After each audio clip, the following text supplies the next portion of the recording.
So the other day on the video called The Lamb, I had asked you guys about like your favorite horror genres and themes. I just want to thank everybody so much.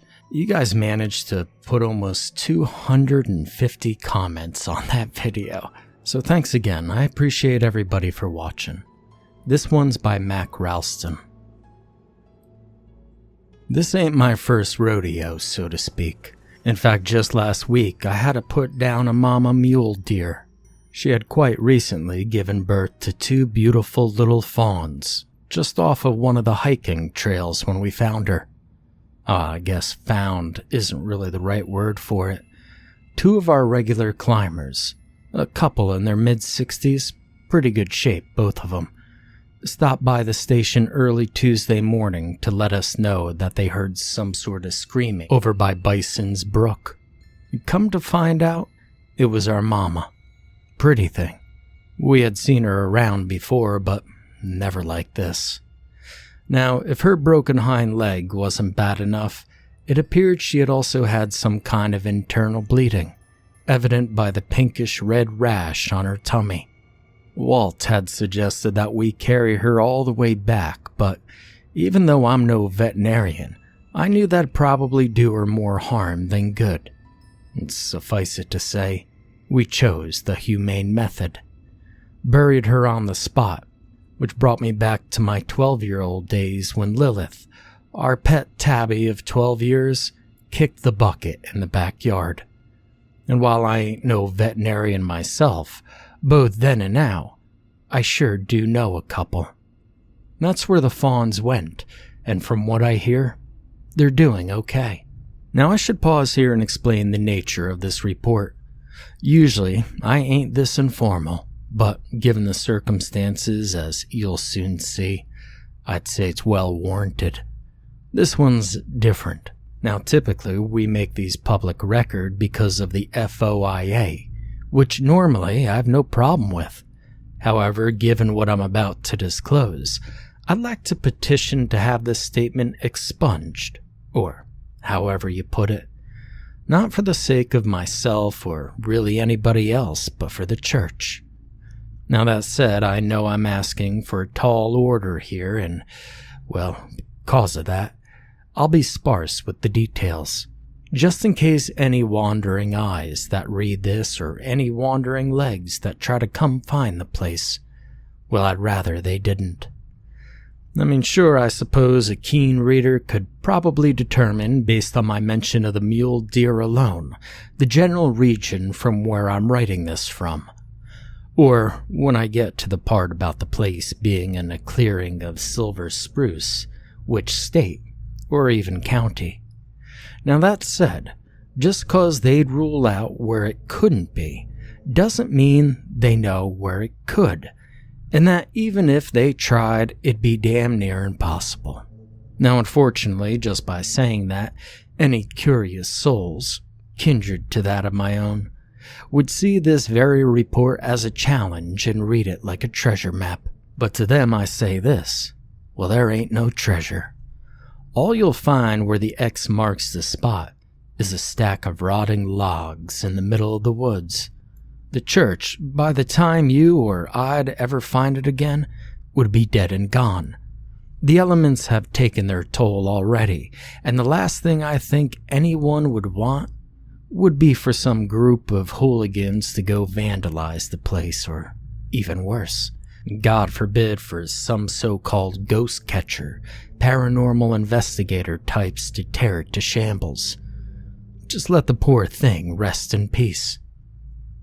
You see, I believe that places have spirits, so to speak. Not like the critters do, or as we do, not souls, but spirits, essences. Growing up, my pappy used to live with us. Well, beneath us, actually. Before he went to be beneath all of us. He had the whole basement to himself, which, at the time, when I was a little kid, felt like the coolest underground cavern that side of the Mississippi. Now, I'd probably guess it was only some 500 square feet or so. Regardless, it was a space that, through and through, was my grandfather's. He had old war medals on the tables and big old flags across the wall, a nice easy chair that clicked when he rocked it, and one of those boxy TVs always tuned to the channel to news, and just a little too loud so that we'd be able to hear it upstairs. But that was just the way he was, and when he died, well, I really missed that sound. Hell, I missed that old basement. Now, of course, an estate sale doesn't bulldoze the walls, but it can sap away some of the spirit of the place. Pappy's basement became just the basement, and never quite felt the same since. Despite having all the same memories stashed between the same walls and floor and ceiling. And 'cause of that, I stopped playing down there as I always had, and one day my mama asked me about it. Even then I knew. That basement died when my grandpappy did. Same thing happened to the house itself some years later. Daddy died and Mama wanted to scale down. We didn't need 3 stories any longer, so why pay for it? And even though the mortgage was paid off, the upkeep would have never been. And seeing as I was heading off to join the service, Mama couldn't have done it all herself. I still remember the day I went back in there. It was a few months after the property had sold, all thanks to some realtor lady with a really nice suit and bobbed hair. Mama had left something in the upstairs attic, an old keepsake box of sorts, and asked if I'd take the drive before I got deployed come Christmas. I agreed and made the trek south. When I got there and met the new owners, kind enough folks, I suddenly felt something I hadn't in over 10 years.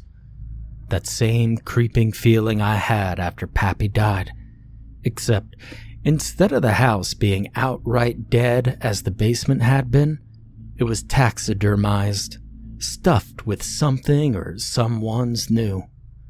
I suppose to them it wasn't so, though. To them the house was reborn into a new family, but to me it was just propped up and looking nowhere with classy eyeballs. Or maybe that's how it always was after the original owners left it. Well, I guess I'll never know. That feeling would come and go every now and again, to varying degree. For instance, when I was shipped overseas during NAM, we occupied a place called Laos. That whole city felt dead right from the start, as if we were moving into a corpse. Then again, it happened when I got back to the States. I stayed in a place near Salt Lake City for a time when I was getting back on my feet. An old hotel. Hotels are the strangest sort of places. Their spirits are curious too, I guess you could say. Kindred to mine.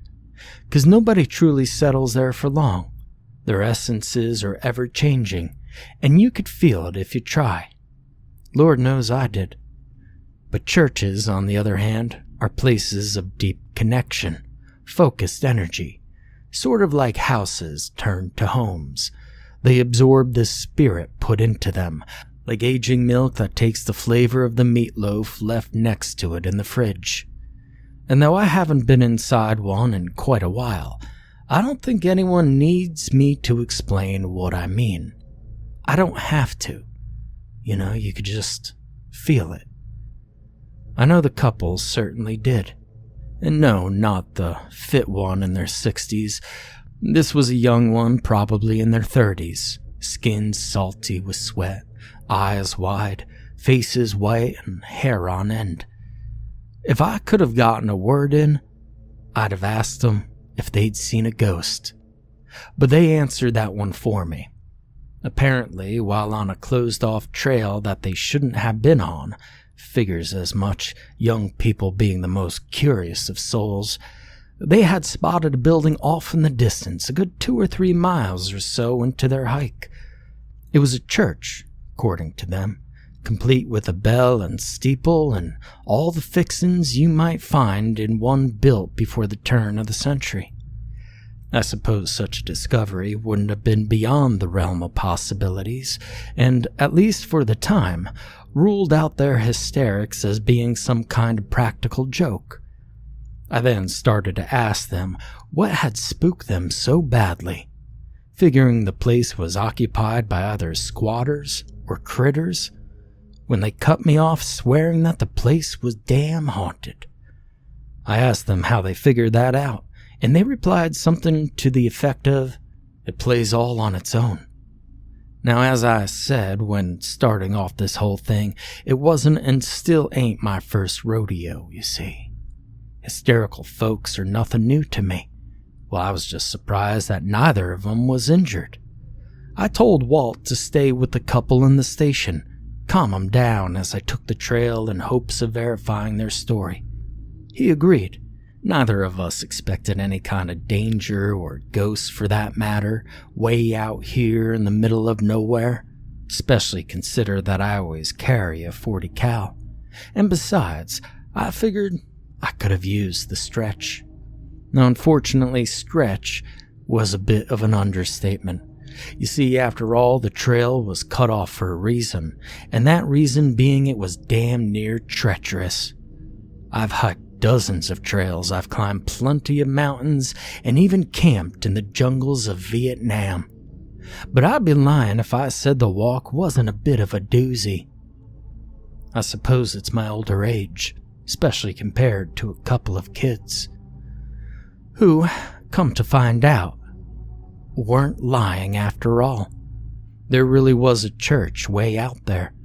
I'm both surprised and not surprised at all that it was never added to the historical registry. I say that because given the look of the place, it's clearly eligible and would make some sense given the territory. However, considering all the red tape that goes along with such a status and the lack of hands we've got on standby in our park already, the omission isn't all too shocking. At best, our survey crew did a crappy job back in the day, and at worst, someone was hiding this thing. It's not on any of our maps, was never brought up prior to anybody, and for all intents and purposes, it doesn't exist. And yet, there it was, and the view would have been damn well picturesque, if it weren't for the awfully deteriorated state the church was left in. But still, hell, it was a sight to behold. A tiny little brown chapel offset against a semicircle of forest green that stretched up to the sky. The aforementioned clearing of silver spruce. It looked like it was a church made out of Lincoln logs. Just about. Lincoln logs, mind you, from over 100 years ago, complete with all the aging and splinters to go along with such a stretch of time. As I approached it, the sun just beginning to set, I got that feeling again. The feeling from Pappy's basement, from Leia's, from my old home. This time, however, it was much stronger, and it came with the voice of my mama from years ago. "Houses of worship," she used to say, being a regular at Sunday morning mass and knowing a thing or two about such things, "have always got a spirit to them, and just remember that not all of them are holy." I couldn't detect the holiness of this place, though. All I could tell was that it had a certainty past its prime, and that made the two of us. Now, at about this point, when I was still a good 50 feet from the place or so, trudging through the high grass, I heard a slight ringing in my ears, and figured it was just me, or my hearing aid. Age'll do that to you. Yet, as the building grew closer, I realized it wasn't either. It was coming from inside the church. The sound was almost like a hum, far deeper than any human voice could ever make. It was faint and nearly inaudible. Only one single tone, too. In fact, had I not been wearing my aid, I probably wouldn't have heard it at all. When I reached the two front doors of the thing and gripped its rusty handle, my whole body began to shake. I mean, surely those kids had put some kind of idea in my head, I thought. There are no ghosts, though. I pulled the unlocked door, which latch had either been busted at some point or completely eroded. I opened it, and immediately my fear turned into sadness. There lay the church before me, complete with only a dozen or so pews in total, 6 on either side of the aisle, stained glass that lived up to its name with all that dirt and decay, casting a mix of orange and multicolored shades into the rickety pulpit, and a modestly sized organ in the rightmost corner, proportionate with the rest of the church's features. It was that organ, I quickly realized, that was making the noise. Then I remembered what the young couple had said. It plays all on its own. I took a series of unsteady steps down the aisle as the rotten wood creaked beneath my boots.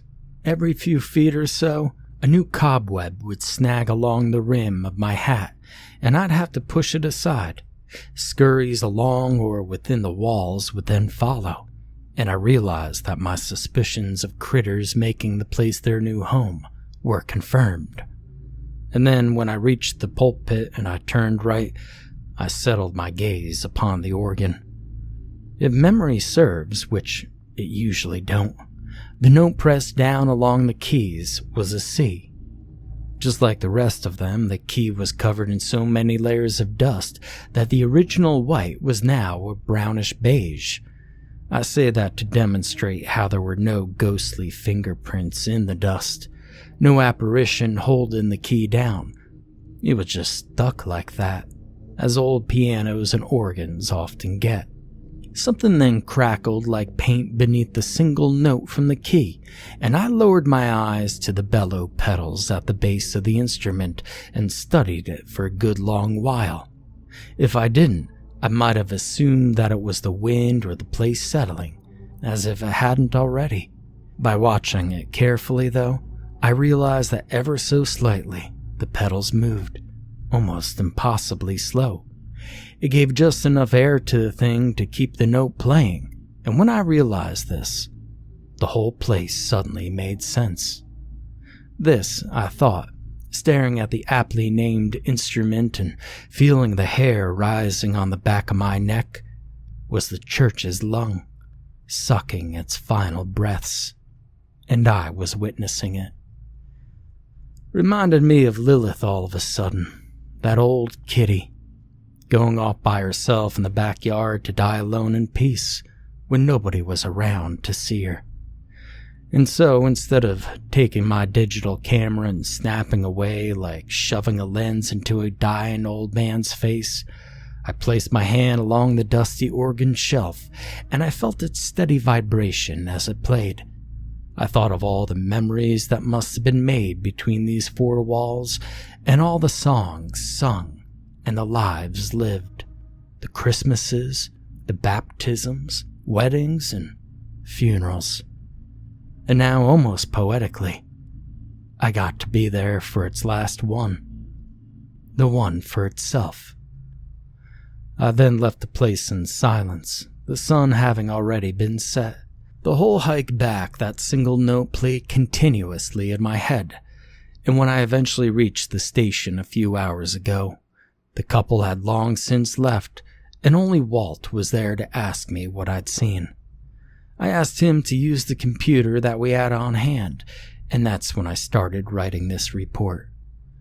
Since Walt's asked me twice to see the place for himself, and both times I've declined, about 40 minutes ago, around 3 in the morning, he stumbled into the station holding a flashlight and sporting the same white cheeks and stringy hair as those kids have. When we met eyes, neither of us said a word, yet exchanged plenty. Finally, I asked him matter-of-factly, "Is it dead yet?" He shook his head. "Think we ought to take it out like the mule deer?" he asked. I bit my lower lip and thought about his question as I typed the rest of this out, and now I can answer confidently.